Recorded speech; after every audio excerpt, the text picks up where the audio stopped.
If you got some pantry doors that have handles on them and they're kind of old over time, they'll get wobbly and this hole will open up, and then you keep tightening it and then it just ends up not working.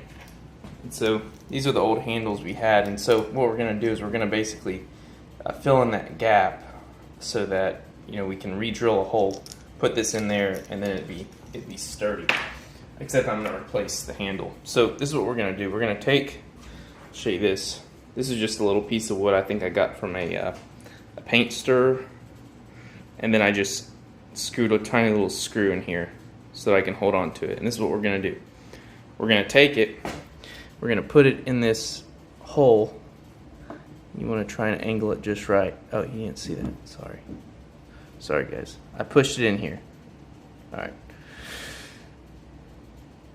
And so then what we'll do is, normally if the hole was bigger, I would probably put some screws like out here and out there, and then screw that piece of wood here. But since it's such a small hole, I'm probably just going to put a little dauble of glue on each side, and then just pull it against here and hold it, and then we'll fill it in with some spackle. So you could use wood glue or anything. This is pretty fast drying, just Loctite glue. So I'll put a little dot here.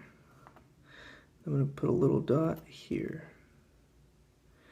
I'm going to put it in that hole, and I'm going to hold it up against it. Alright, let's see if we can get it.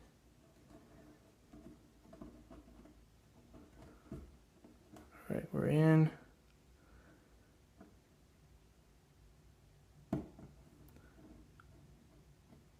That feels about right.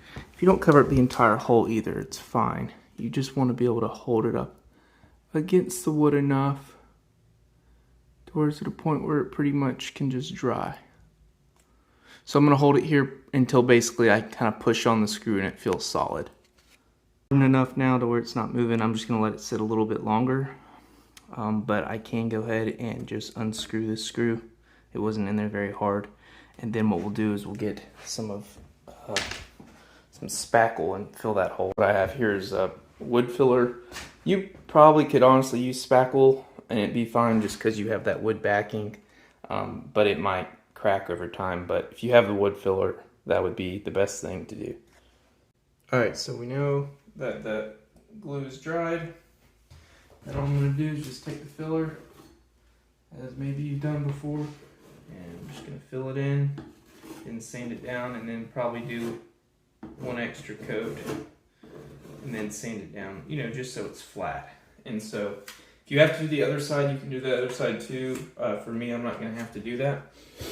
But hopefully this is just like a quick, cheap, easy way to have to redo it. So then once this hardens, you should be able to just re-drill your hole. You'll drill through the other piece of wood, and then it'll hold tight, and hopefully that'll solve the problem for you.